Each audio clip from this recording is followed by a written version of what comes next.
নমস্কাৰ, আজি হৈছে 18 অক্টোবৰ শনিবাৰ। এই মুহূৰ্তত সমগ্ৰ ৰাজ্যবাসীৰ বাবে আহি পৰিছে আজি সন্ধিয়াৰ বহুকেইটা ডাঙৰ খবৰ।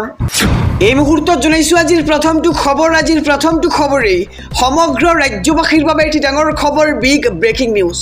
হিয়াৰ আমঠু জুবিন গাৰ্গৰ ন্যায়ৰ বাবে সকলোৱে নিজৰ ছ'চিয়েল মিডিয়াত ব্যৱহাৰ কৰিছে #জাষ্টিছ ফৰ জুবিন গাৰ্গ। আৰু ইয়াৰ সমান্তৰালকৈ এতিয়া জুবিন গাৰ্গৰ ন্যায়ৰ বাবে উঠি পৰি লাগিছে বিধায়ক অখিল গগৈ। জুবিন দাই ন্যায় নাপালে বিধায়ক পদৰ লগতে ৰাজনীতিও এৰি দিম বুলি এক বিস্ফোৰক মন্তব্য কৰিছে বিধায়ক অখিল গগৈয়ে। এই মুহূৰ্তৰ খবৰ জনাইছোঁ সমগ্ৰ ৰাজ্যবাসীক। জুবিন দাই কৈ যোৱাৰ দৰে সঁচাকৈ মন্ত্ৰী MLA চব পাপৰ বুলি কৈছে এতিয়া বিধায়ক অখিল গগৈয়ে। আৰু মই কোনো MLA নহয়, জুবিন দাই ন্যায় নাপালে কেতিয়া ৰাজনীতি এৰো ঠিকনা নাই বুলি এক প্ৰকাৰ বিস্ফোৰক মন্তব্য কৰিছে বিধায়ক অখিল গগৈয়ে। আৰু বিধায়ক পদ এৰিম জুবিন দাই ন্যায় নাপালে, কেতিয়া আন্দোলনত জঁপিয়াই পৰোঁ ঠিকনা নাই বুলি এক প্ৰকাৰ মন্তব্য কৰিছে। আৰু শিৱসাগৰৰ পৰা গৰ্জন বিধায়ক অখিল গগৈ। এই মুহূৰ্তৰ খবৰ জনাইছোঁ সকলোৱে কেৱল জুবিন গাৰ্গৰ ন্যায় বিচাৰিছে, ছ'চিয়েল মিডিয়াত ডিজিটেলি আন্দোলন কৰিছে, সকলোৱে নিজৰ ছ'চিয়েল মিডিয়াত ব্যৱহাৰ কৰিছে #জাষ্টিছ ফৰ জুবিন গাৰ্গ। আৰু আপোনালোকেও জুবিন গাৰ্গৰ ন্যায়ৰ বাবে এইখন ভিডিঅ'ৰ কমেণ্ট বক্সত লিখক #জাষ্টিছ ফৰ জুবিন গাৰ্গ। আৰু বিধায়ক অখিল গগৈয়ে কৈছে যে মই কোনো MLA নহয়, জুবিন দাই ন্যায় নাপালে কেতিয়া ৰাজনীতি এৰো কোনো ঠিকনা নাই। আৰু বিধায়ক পদ এৰিম বুলি কৈছে বিধায়ক অখিল গগৈয়ে। আৰু যদিহে জুবিন দাই ন্যায় নাপায় তেন্তে অখিল গগৈয়ে বিধায়ক পদ এৰি দিব। আৰু জুবিন দাই কৈ যোৱাৰ দৰে সঁচাকৈ মন্ত্ৰী MLA চব পাপৰ বুলি কৈছে বিধায়ক অখিল গগৈয়ে। এই মুহূৰ্তত জনাইছোঁ আজিৰ দ্বিতীয় নম্বৰ খবৰটো ৰাজ্যবাসীৰ বাবে আৰু এটি ডাঙৰ খবৰ, বিগ ব্ৰেকিং নিউজ। আহি গ'ল পঞ্চায়ত সদস্যসকলৰ বাবে কঠোৰ নিৰ্দেশনা। ৰাইজৰ কামত কৰিব নোৱাৰিব এটকাৰো লেনদেন, অফিচৰ কামত আনিব নোৱাৰিব পত্নী বা স্বামীক। এই মুহূৰ্তৰ খবৰ জনাইছোঁ সমগ্ৰ ৰাজ্যবাসীক। আহি গ'ল পঞ্চায়ত সদস্যসকলৰ বাবে কঠোৰ নিৰ্দেশনা। ৰাইজৰ কামত কৰিব নোৱাৰিব এটকাও লেনদেন, অফিচৰ কামত আনিব নোৱাৰিব পত্নী বা স্বামীক। আৰু সদস্যা পত্নীৰ সৈতে পঞ্চায়ত অফিচত বহি থাকিব নোৱাৰিব স্বামী। আৰু ৰাইজৰ কামত কৰিব নোৱাৰিব এটকাৰো লেনদেন। আৰু সদস্যৰ বাহিৰে পৰিয়ালৰ কোনো লোক থাকিব নোৱাৰিব পঞ্চায়ত অফিচত। জনাইছোঁ খবৰ সমগ্ৰ ৰাজ্যবাসীৰ বাবে এটি ডাঙৰ খবৰ। জনতাৰ কাম সদস্যই নিজেই কৰি দিব লাগিব আৰু পৰিয়ালৰ কোনো লোকে কৰিব নোৱাৰিব তাত হস্তক্ষেপ। আৰু সকলো পঞ্চায়তৰ সদস্যলৈ এই জৰুৰী নিৰ্দেশনা দিছে ৰাজ্য চৰকাৰে। আহিছোঁ পৰৱৰ্তী খবৰৰ মাজলৈ। সমগ্ৰ ৰাজ্যবাসীৰ বাবে এটি ভাল খবৰ। অসমৰ মাটিৰ তলত পোৱা গৈছে অতি মূল্যৱান খনিজ সম্পদ, সোণৰ ভাণ্ডাৰ। হয়, ঠিকেই শুনিছে, অসমৰ মাটিৰ তলত পোৱা গৈছে এতিয়া সোণৰ ভাণ্ডাৰ। তালিকাত ধুবুৰী, গোৱালপাৰা, সোৱণশিৰি, গোলাঘাট, কাছাৰ, নগাঁও আৰু কাৰ্বি আংলং। এই মুহূৰ্তৰ খবৰ জনাইছোঁ সমগ্ৰ ৰাজ্যবাসীক। আটাইতকৈ ধনী ৰাজ্য হ'বলৈ গৈ আছে আমাৰ অসম। সোণৰ অসম সঁচাকৈয়ে সোণৰ হ'ব। অসমৰ মাটিৰ তলত ওলাইছে অতি মূল্যৱান খনিজ সম্পদ, লগতে সোণৰ ভাণ্ডাৰ। তালিকাত ধুবুৰী, গোৱালপাৰা, সোৱণশিৰি, গোলাঘাট, কাছাৰ, নগাঁও আৰু কাৰ্বি আংলঙৰ নাম সাঙুৰ খাই পৰিছে।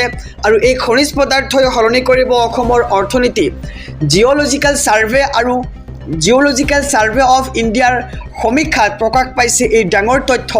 সন্ধান লাভ কৰা খনিজ সম্পদসমূহৰ ভিতৰত বিশেষভাৱে ৰেয়াৰ আৰ্থ এলিমেণ্টছ। আৰু এইসমূহৰ ভিতৰত গ্ৰেফাইট, ভেনাডিয়াম, লিথিয়াম, কবলেট আদি। আৰু ধুবুৰী, গোৱালপাৰা, কাৰ্বি আংলঙত অমূল্য খনিজ সম্পদৰ সন্ধান লাভ কৰা হৈছে ইতিমধ্যে। আৰু ধুবুৰীৰ চান্দৰডিঙাত পোৱা গৈছে 18.29 মিলিয়ন মূল্যৱান খনিজ পদাৰ্থ। নগাঁও আৰু কাৰ্বি আংলং জিলাত পোৱা গৈছে স্ফটিক আৰু চিলিকাৰ সন্ধান। সোৱণশিৰি নদীৰ বুকুত সোণৰ সন্ধান লাভ কৰা হৈছে। আৰু সমগ্ৰ উত্তৰ পূবত মুঠ 38টা খনিজ সম্পদৰ ভাণ্ডাৰ লাভ কৰিছে ভূতাত্ত্বিক বিভাগে। এক ডাঙৰ খবৰ, ভাল খবৰ জনাইছোঁ সমগ্ৰ ৰাজ্যবাসীক। আৰু গোলাঘাট আৰু কাছাৰতো চিলিকাৰ ভাণ্ডাৰৰ সন্ধান পোৱা গৈছে। আটাইতকৈ ধনী ৰাজ্য হ'বলৈ গৈ আছে আমাৰ অসম। আৰু সোণৰ অসম সঁচাকৈয়ে হ'ব সোণৰ। আহিছোঁ আন এক খবৰৰ মাজলৈ।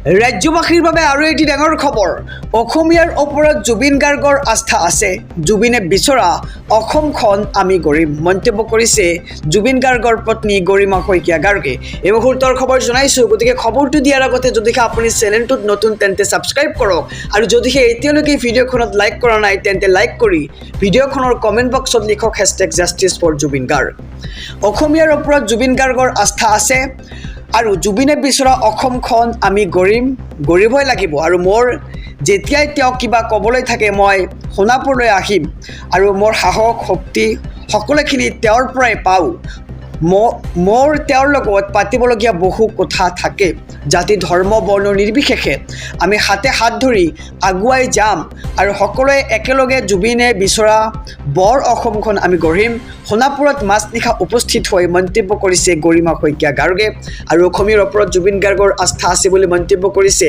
গৰিমা শইকীয়া গাৰ্গে জুবিনে বিচৰা অসমখন আমি গঢ়িবই লাগিব আৰু অসমীয়াৰ ওপৰত জুবিনৰ আস্থা আছে বুলি মন্তব্য কৰিছে জুবিন গাৰ্গৰ পত্নী গৰিমা শইকীয়া গাৰ্গে আহিছো অনেক খবৰৰ মাজলৈ ৰাজ্যবাসীৰ বাবে আৰু এটি ডাঙৰ খবৰ বিগ ব্ৰেকিং নিউজ হাফলং কাৰাগাৰত প্ৰথম নিশা কটালে শেখৰজ্যোতি গোস্বামী আৰু অমৃতপ্ৰভা মহন্তই বিলাসী জীৱনৰ সপোন দেখা দুয়োৱে খালে জেলৰ প্ৰথম সাজ ভাত এই মুহূৰ্তৰ খবৰ জনাইছো সমগ্ৰ ৰাজ্যবাসীক হাফলং কাৰাগাৰত প্ৰথম নিশা কটালে শেখৰজ্যোতি গোস্বামী আৰু অমৃতপ্ৰভা মহন্তই বিলাসী জীৱনৰ সপোন দেখা দুয়োৱে খালে জেলৰ প্ৰথম সাজ ভাত হাফলং কাৰাগাৰে হৈছে শেখৰজ্যোতি গোস্বামী আৰু অমৃতপ্ৰভাৰ শেষ ঠিকনা জুবিন গাৰ্গক লুটিপুটি খোৱা দুয়োৰে এতিয়া আলৈ আথানি আৰু জেলত সোমাই কাৰাগাৰৰ কথা চাইছিল শেখৰজ্যোতি গোস্বামী আৰু অমৃতপ্ৰভাই কাৰণ তেওঁলোক হৈছে 5-ষ্টাৰ হোটেলত থকা মানুহ আৰু তেওঁলোকে এতিয়া প্ৰথমটো নিশা কটাইছে হাফলঙৰ কাৰাগাৰত আৰু টালি টোপোলালৈ জেলৰ ভিতৰত সোমাইছিল শেখৰজ্যোতি গোস্বামী আৰু অমৃতপ্ৰভা মহন্তই জুবিন গাৰ্গৰ মৃত্যুৰ ঘটনাক লৈ এই দুই অভিযুক্তই মিছা মাতিছিল আৰক্ষীক আৰু বাৰে বাৰে বিপথে পৰিচালিত কৰিছিল তদন্তকাৰী আৰক্ষীক শ্যামকানু মহন্ত সিদ্ধাৰ্থ শৰ্মাক ৰখা হৈছে বাক্সাৰ কাৰাগাৰত আহিছো অনেক খবৰৰ মাজলৈ সমগ্ৰ ৰাজ্যবাসীৰ বাবে আৰু এটি ডাঙৰ খবৰ জুবিন গাৰ্গৰ মৃত্যুক লৈ অপপ্ৰচাৰ চলোৱা যুৱক বিপদত আৰক্ষীৰ জালত পৰিছে ইনজামুল হক এই মুহূৰ্তৰ খবৰ জনাইছো জুবিন গাৰ্গৰ মৃত্যুক লৈ অপপ্ৰচাৰ চলোৱাসকল সাৱধান অপপ্ৰচাৰ চলালেই হ'ব গ্ৰেপ্তাৰ জুবিনক লৈ অপপ্ৰচাৰ চলোৱা যুৱক আৰক্ষীৰ জালত পৰিছে ইতিমধ্যে আৰু নগাঁও আৰক্ষীয়ে আটক কৰে ইনজামুল হক নামৰ এজন যুৱকক আৰু SK আহমেদ নামৰ এটা ফেচবুক পেজ খুলি চলাইছিল জুবিন গাৰ্গৰ মৃত্যুৰ নামত অপপ্ৰচাৰ আৰু আটকাধীন যুৱকজনে জুৰিয়াৰ বেবেজিয়া গাঁৱৰ আৰু নিজৰ পেজত ফলোৱাৰ বৃদ্ধি কৰিবলৈ কৰিছিল এনে কাম আৰু ইনজামুলৰ বিৰুদ্ধে 257/2025 নম্বৰত গোচৰ ৰুজু কৰা হৈছে আৰু জুবিন গাৰ্গৰ মৃত্যুক লৈ অপপ্ৰচাৰ চলোৱাসকল সাৱধান অপপ্ৰচাৰ চলালেই গ্ৰেপ্তাৰ হ'ব যিকোনো মুহূৰ্তত এই মুহূৰ্তত জনাইছো আৰু এটি ডাঙৰ খবৰ জুবিন গাৰ্গৰ ন্যায়ৰ বাবে তদন্ত কৰিব ছিংগাপুৰ প্ৰশাসনে 3 মাহৰ সময় বিচাৰিছে ছিংগাপুৰ আৰক্ষীয়ে কিন্তু ছিংগাপুৰ আৰক্ষীয়ে অসমবাসীক এক আহ্বান জনাইছে এই মুহূৰ্তৰ খবৰ জনাইছো #justice4jubin garge হাহাকাৰ লগাইছে সমগ্ৰ ছিংগাপুৰৰ নেতাৰ সামাজিক মাধ্যমত জুবিন অনুৰাগীৰ কমেণ্ট দেখিবলৈ পোৱা গৈছে আৰু ন্যায় বিচাৰি অসমৰ পৰা বিভিন্নজনে লিখিছে সামাজিক মাধ্যমত নেতাৰ সামাজিক মাধ্যমত নিলিখিবলৈ ছিংগাপুৰ প্ৰশাসনৰ আহ্বান আৰু জুবিন গাৰ্গৰ ন্যায়ৰ বাবে সহযোগিতাৰ প্ৰতিশ্ৰুতি দিছে ছিংগাপুৰ প্ৰশাসনে ছিংগাপুৰ পুলিচে তদন্ত সম্পূৰ্ণ কৰিবলৈ বিচাৰিছে 3 মাহৰ সময় ছিংগাপুৰ কৰ্নাৰ্ছ এক্ট 2010ৰ অধীনত SPFে আগবঢ়াইছে তদন্ত আৰু #justice4jubin garge হাহাকাৰ লগাইছে সমগ্ৰ ছিংগাপুৰৰ নেতাৰ সামাজিক মাধ্যমত জুবিন অনুৰাগীৰ কমেণ্ট দেখিবলৈ পোৱা গৈছে আৰু ন্যায় বিচাৰি অসমৰ পৰা বিভিন্নজনে লিখিছে সামাজিক মাধ্যমত নেতাৰ সামাজিক মাধ্যমত নিলিখিবলৈ ছিংগাপুৰ প্ৰশাসনৰ আহ্বান আৰু জুবিন গাৰ্গৰ ন্যায়ৰ বাবে সহযোগিতাৰ প্ৰতিশ্ৰুতি দিছে ছিংগাপুৰ প্ৰশাসনে এই মুহূৰ্তত জনাইছোঁ আৰু এটি ডাঙৰ খবৰ BPFে ল'বও জানে দিবও জানে কোনেও নভবা কাম বৰভূমিত কৰিব BPFে বিজেপিৰ সৈতে মিত্ৰতা কৰি হাগ্ৰামা মহিলাৰ এক ডাঙৰ মন্তব্য এই মুহূৰ্তৰ খবৰ জনাইছোঁ গতিকে খবৰটো দিয়াৰ আগতে যদি এতিয়ালৈকে আপোনালোকে চেনেলটো ছাবস্ক্ৰাইব কৰা নাই ছাবস্ক্ৰাইব কৰক ভিডিঅ'খনত লাইক কৰি কমেণ্ট বক্সত লিখক #JusticeForJubin Garg BPF এটা স্বাৰ্থপৰ দল আমাৰ স্বাৰ্থ এটাই BTRৰ উন্নয়ন কৰা কোনেও নভবা কাম বৰভূমিত কৰিব এইবাৰ BPFে NDAৰ লগত থাকিলে বৰভূমিৰ বহুত উন্নয়ন হ'ব BTR উন্নয়নৰ কাৰণে আমি বিজেপি চৰকাৰৰ সৈতে মিলিত হৈছোঁ বুলি এক প্ৰকাৰ মন্তব্য কৰিছে BPF প্ৰধান হাগ্ৰামা মহিলাৰীয়ে BPFক সদায় বৰভূমিৰ স্বাৰ্থৰ কাৰণে কাম কৰি আহিছে বড়োলেণ্ডত দিয়া হ'ব বিজেপিৰ দুজনকৈ EM আৰু BPFে ল'বও জানে দিবও জানে আৰু BPFে এটকা দি 2 টকা লয় মন্তব্য কৰিছে BPF প্ৰধান হাগ্ৰামা মহিলাৰীয়ে আৰু BPF এটা স্বাৰ্থপৰ দল বুলি মন্তব্য কৰিছে হাগ্ৰামা মহিলাৰীয়ে আমাৰ স্বাৰ্থ এটাই BTRৰ উন্নয়ন কৰা কোনেও নভবা কাম বৰভূমিত কৰি দেখুৱাব এবাৰ BPFে আৰু NDAৰ লগত থাকিলে বৰভূমিৰ বহুত উন্নয়ন হ'ব বুলি এক প্ৰকাৰ মন্তব্য কৰা হৈছে আৰু BTRৰ উন্নয়নৰ কাৰণে আমি বিজেপি চৰকাৰৰ সৈতে মিলিত হৈছোঁ বুলি এক প্ৰকাৰ মন্তব্য আগবঢ়াইছে BPF প্ৰধান হাগ্ৰামা মহিলাৰীয়ে আহিছোঁ আন এক খবৰৰ মাজলৈ ৰাজ্যবাসীৰ বাবে আৰু এটি ডাঙৰ খবৰ 3 ঘণ্টাত ৰচনা কৰা হৈছিল বাক্সা কাণ্ডৰ ব্লুপ্ৰিণ্ট আৰক্ষীৰ হাতত দীঘলীয়া তালিকা এই মুহূৰ্তৰ খবৰ জনাইছোঁ বাক্সাৰ বিক্ষিপ্ত ঘটনাৰ পৰিকল্পনা হৈছিল সামাজিক মাধ্যমতে হোৱাটছএপ গ্ৰুপত ৰচিছিল বাক্সাৰ ঘটনাৰ সেই ব্লুপ্ৰিণ্ট জুবিন অনুৰাগীৰ নাম লৈ একাংশই চলাইছিল ষড়যন্ত্ৰ এজনকৈ সকলো পৰিব আৰক্ষীৰ জালত আৰু সকলোকে চিনাক্ত কৰি তালিকা প্ৰস্তুত কৰিছে আৰক্ষীয়ে আৰু 3 ঘণ্টা সময়ত ৰচিছিল বাক্সা কাণ্ডৰ ভয়ংকৰ ব্লুপ্ৰিণ্ট গুৱাহাটীৰ পৰা অভিযুক্তক অনা সময়খিনিতে সাজু কৰা হৈছিল ব্লুপ্ৰিণ্ট আৰু বেংগালুৰুৰ পৰা হোৱাটছএপ গ্ৰুপত শিলগুটি নিক্ষেপৰ প্ৰৰচনা কৰা হৈছিল আৰু বৰ্তমানলৈ হিংসাত্মক ঘটনাৰে জড়িত 9 জনক গ্ৰেপ্তাৰ কৰিছে আৰক্ষীয়ে আৰু আৰক্ষীয়ে দিলে বাক্সা কাণ্ডৰ এক বিৱৰণ বাক্সাৰ বিক্ষিপ্ত ঘটনাৰ পৰিকল্পনা হৈছিল সামাজিক মাধ্যমতে হোৱাটছএপ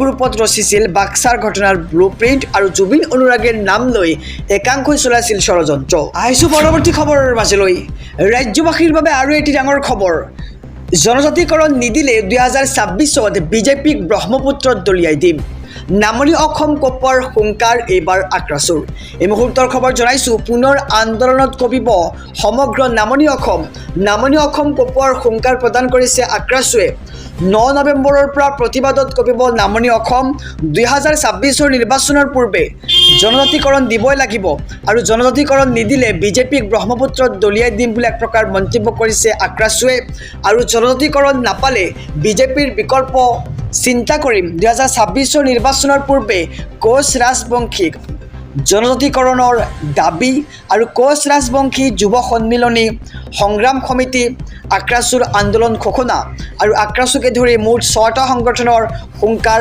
বঙাইগাঁৱত নামনি অসম কপৰ হুংকাৰ এইবাৰ আক্ৰাসুৰ পুনৰ আন্দোলনত কঁপিব নামনি অসম